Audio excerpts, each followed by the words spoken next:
Hey everyone, and welcome.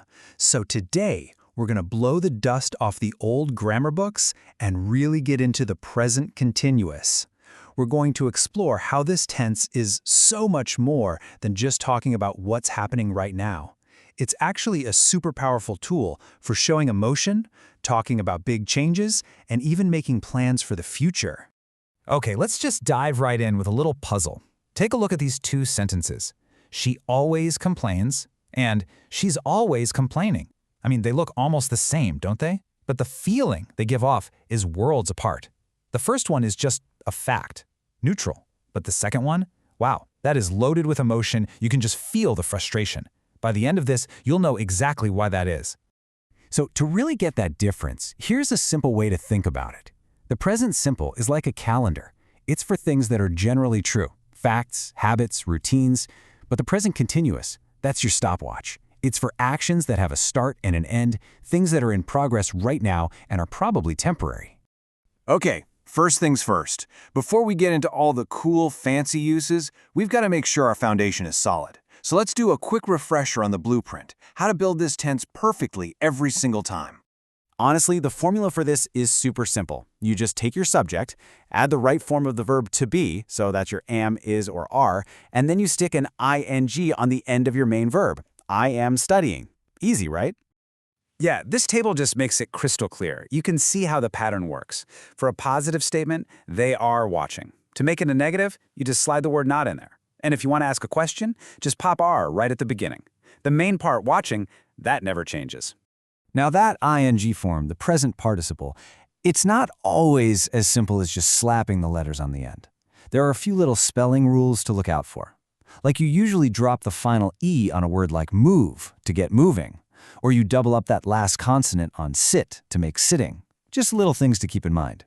So we know how to build it. But the real question is, when do we actually use it? Well, think of this tense as your toolkit for talking about a world that's constantly in motion. Let's open it up and see what we've got. So there are basically four main jobs for the present continuous. The first, and most obvious, is for things happening at the exact moment you're speaking. The second is for situations that are just temporary. Third, it's great for talking about trends or changes that are happening over time. And finally, and this one surprises some people, we use it for definite future plans, the kind of thing you'd put in your calendar. You know, the language itself often gives you these little hints, or what we call signal words, so you'll want to keep an eye out for these. If you see right now or at the moment, it's a huge clue. And what's interesting is that commands like look or listen are often a setup for the present continuous, because they're pointing out something that's happening as we speak. Okay, now for the really fun part. This is where we move past just being grammatically correct and start to sound way more natural, more nuanced. This is how you use the tense to add real emotion and style to your speaking. Remember that puzzle from the very beginning? She's always complaining? Well, this is the secret sauce. When you use a word like always with the present continuous, you're not just stating a fact anymore. You're adding an emotional layer, and in this case, it is definitely annoyance. So here's the big takeaway, right? Present simple with always is just a neutral habit. He always forgets. Okay, that's a fact. But when you switch to present continuous and say, he's always forgetting, now you're making a complaint. You've turned a simple observation into an emotional reaction. It's a game changer. And it doesn't stop there. Here are two other really cool, kind of advanced ways you can use it. You can make a request sound a little softer, a little less demanding by saying, I'm hoping, instead of the more direct, I hope. And it's fantastic for telling stories.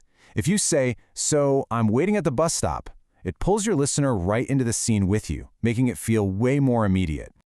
All right, we have to talk about the one area that trips almost everybody up. And that's the super important difference between verbs that describe a state, like a feeling or an opinion, and verbs that describe an action. Not all verbs play by the same rules. So what's really wild is that some verbs can wear two different hats, and the tense you pick completely changes their meaning. Look at have. I have a car is a state, I possess it. But I am having a party is an action, it's an event. Or the soup tastes good, that's describing a quality. But the chef is tasting the soup, that's the physical action of tasting it. This is such a great way to be more precise with your language. Whew, that was a lot of information, I know. So, you ready to see what's stuck? Let's put all this theory into practice. It's time for a quick quiz. First up, This one's all about tone. Remember, we talked about softening our requests, so which one of these sounds a little bit more polite? Is it A, I hope you can send the file soon, or is it B, I'm hoping you can send the file soon? Okay, you know this one. This is our puzzle from the very beginning. Which one of these sentences is packed with that feeling of annoyance? A, he always forgets to lock the door, or B, he's always forgetting to lock the door. All right, for this one, think back to those state versus action verbs.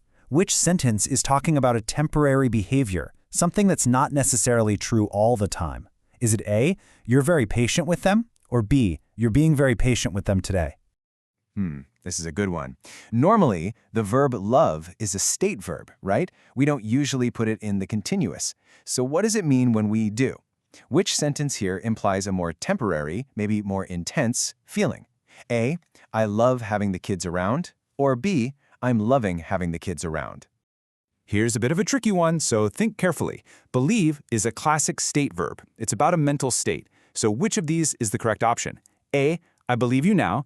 B, I'm believing you now, or are they both correct? This one is all about style and context. Picture it. You're watching a game. Things are happening super fast.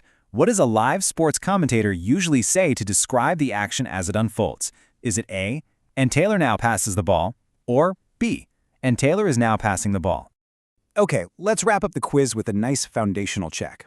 We have that big signal phrase, right now. So, which sentence uses it correctly? A, Kevin cleans the kitchen right now, or B, Kevin is cleaning the kitchen right now.